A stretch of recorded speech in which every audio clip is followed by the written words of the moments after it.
Hi అండి. ఈరోజు మిరపకాయ బజ్జీలు వేస్తున్నానండి. ఎలా వేయాలో చూపిస్తాను రండి. పచ్చిమిరపకాయలని క్లీన్ చేసి పెట్టుకున్నానండి నేను. ఇవి పుట్నాల పప్పు అండి, అంటే గులసెనగపప్పు అంటాం కదా మనం. అందులో కొద్దిగా వాము వేసి మిక్సీ చేసుకున్నానండి స్టఫింగ్కి. ముందుగా పచ్చిమిరపకాయలను సీడ్స్ తీసేసుకోవాలండి. ఈ పచ్చిమిరపకాయలు కొద్దిగా స్పైసీ ఉన్నాయండి, అందుకని నేను కొద్దిగా సీడ్స్ అయితే తీసేసుకుంటున్నాను. మీరు తీసుకున్న పచ్చిమిరపకాయలు స్పైసీ లేకపోతే సీడ్స్ తీసుకోక్కర్లేదండి, అలా డైరెక్ట్గా వేసేసుకోవచ్చు. ఇప్పుడు సీడ్స్ అయితే తీసేసుకుందామండి.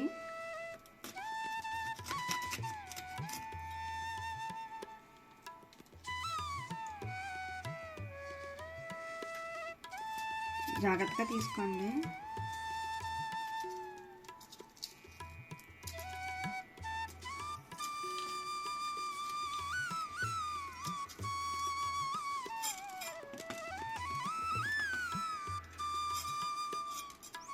ఇలాగే అన్నీ తీసుకోవాలండి, అన్ని పచ్చిమిరపకాయలని.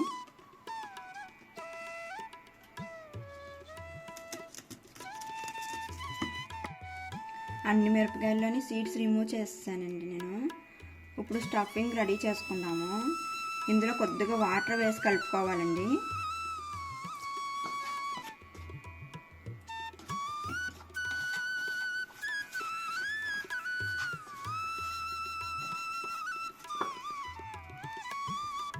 ఇలా కలుపుకోవాలండి.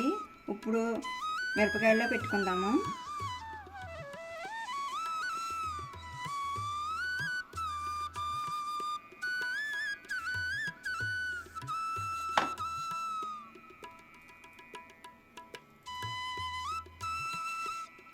ఇలాగే అన్ని మిరపకాయల్లోనే పెట్టుకోవాలండి. బజ్జీలు వేసుకునే ముందు ఇది కూడా ప్రిపేర్ చేసుకోవాలండి.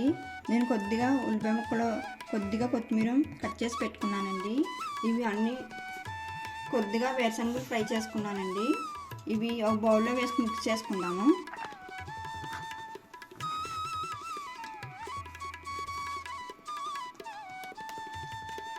కొత్తిమీర ఎక్కువ వేసుకుంటే టేస్ట్ బాగుంటుందండి బజ్జీ తినేటప్పుడు. కొద్దిగా లెమన్ వేసుకోవాలండి.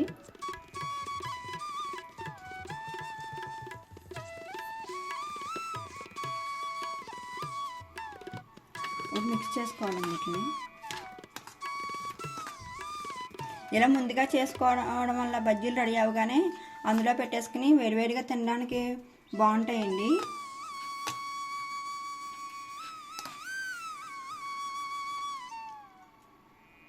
ఇప్పుడు బజ్జీలు వేసేసుకుందామండి.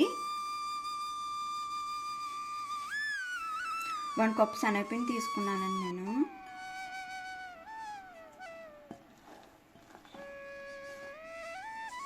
ఈ పిండి కలుపుకునేలోపు పక్కన డీప్ ఫ్రైకి ఆయిల్ పెట్టుకుందామండి.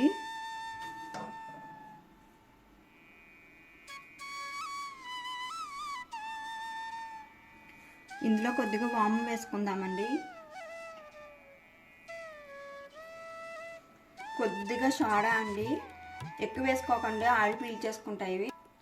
కొద్దిగా సాల్ట్ అండి, టేస్ట్ తగ్గట్టు వేసుకోండి సాల్ట్. కొద్దిగా చిల్లీ పౌడర్ అండి, ఎక్కువ వేసుకోకండి, కారంగా ఉంటాయి. జస్ట్ కలర్ కోసమే చిల్లీ పౌడరు. ఫస్ట్ వీటిని కలుపుకుందామండి.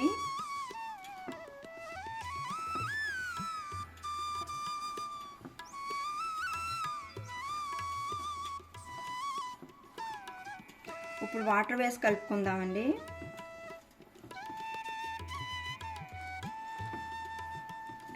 బాగా పలచగా కలిపేసుకోకండి, ఇలా కలుపుకోవాలండి. మీరు బాగా పలచగా కలుపుకున్నారంటే మిరపకాయకి పట్టదండి, జారిపోతుంది.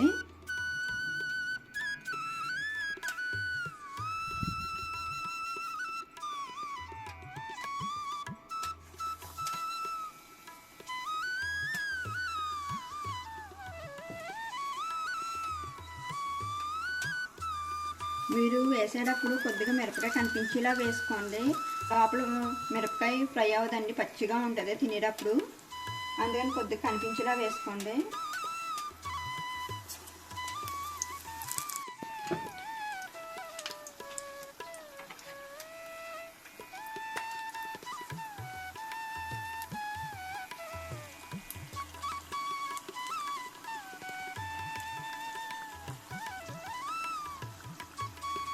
బజ్జీలు ఫ్రై అయిపోయినాయండి, తీసేసుకుందాము.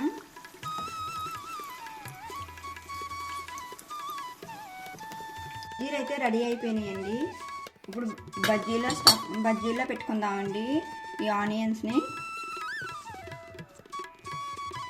ఇలా కట్ చేసుకోవాలండి ముందుగాని. ఇలా కట్ చేసుకుని ఈ ఉల్లిపాయలని ఇందులో పెట్టుకోవాలండి. ఇలా పెట్టుకుని పైన కొద్దిగా వేరుశనగలు వేసుకోవాలి.